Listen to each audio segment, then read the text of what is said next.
The judge that is trying Ryan Wesley Routh, Ralph, however you pronounce his last name, um, the guy that tried to take out Donald Trump at his golf place down in Mar-a-Lago.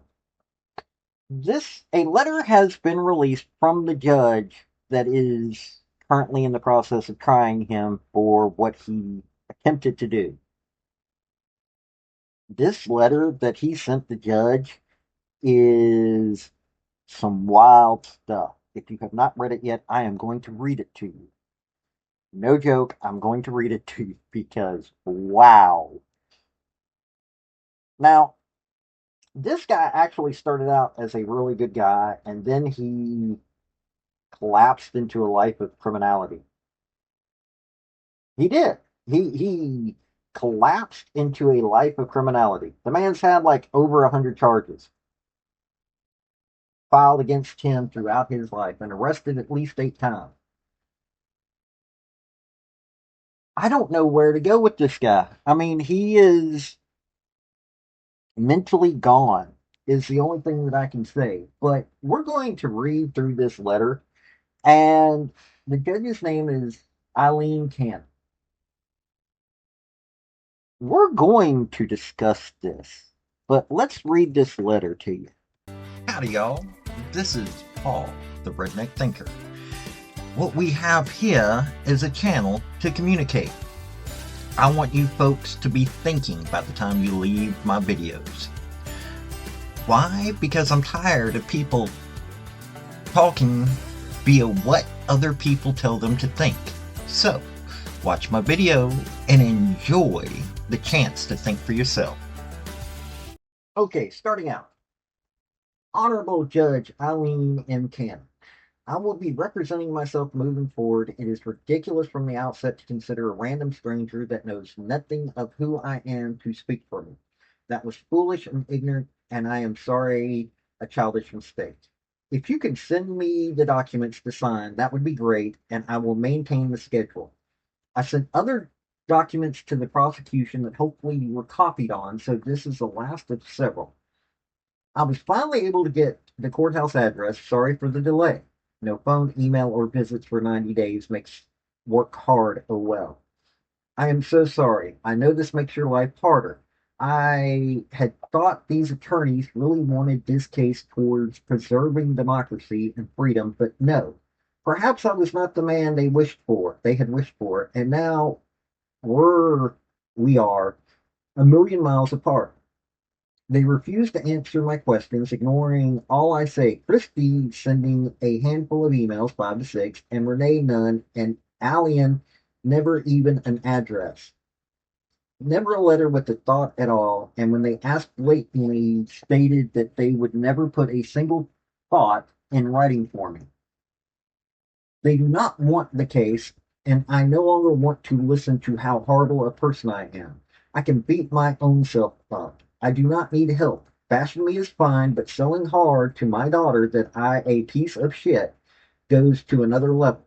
I do not enjoy that from those that are supposed to be on my side, unfortunate. Best I walk alone. On that topic of characters that my attorney said we will never tread, I am of the thought, what else is there if we do not live? Why argue anything?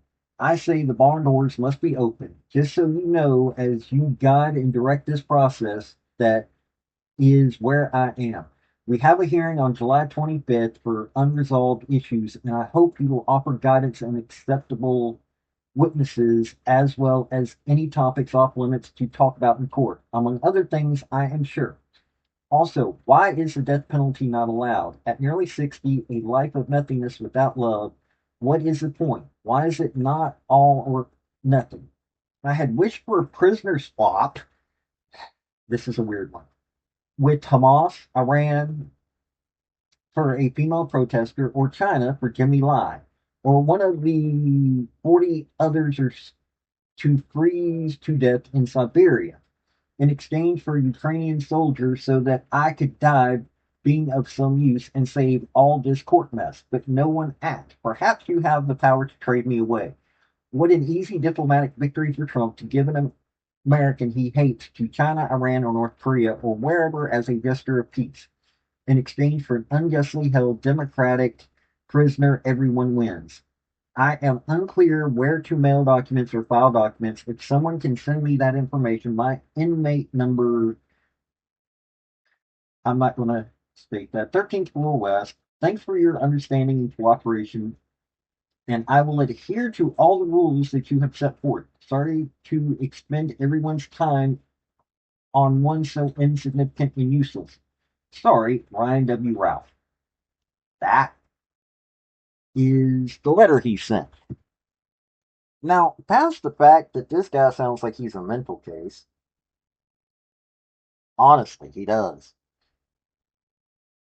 I don't see him being able to be traded.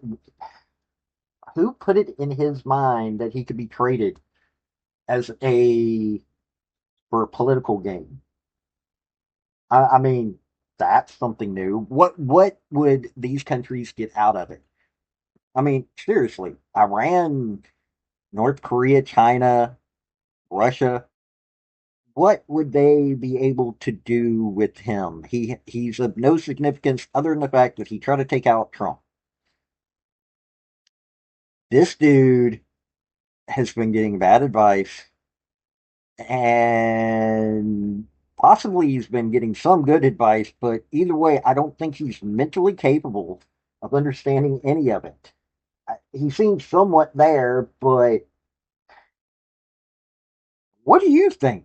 Seriously, what do you think on this one? Because I am at a loss. This is the letter is hard to read. I'm going to put a link down below to the Newsweek so you can read this letter yourself to show you that I am not making this up.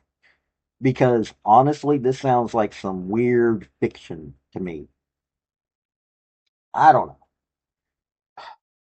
But hey, if you've made it to the end of this video, hit like, hit subscribe if you don't mind. If you're feeling really froggy, um, YouTube, you can join and help me out a couple of bucks a month. Or if you're on Rumble, you can go to my Patreon, send my link tree down below. You can help me out there for a couple of bucks a month. It would be helpful. I'm trying to raise some money up so I can get y'all better content and some things like that. This has been Paul, the Redneck Thinker. Y'all have a good day, because this guy does not seem to be. So, folks, that's the story that I wanted to bring you on this video. And I just wanted to say thank you again for coming by. Well, hit like, subscribe, comment, all that fun stuff if you don't mind. Help me out. So, y'all have a good day now.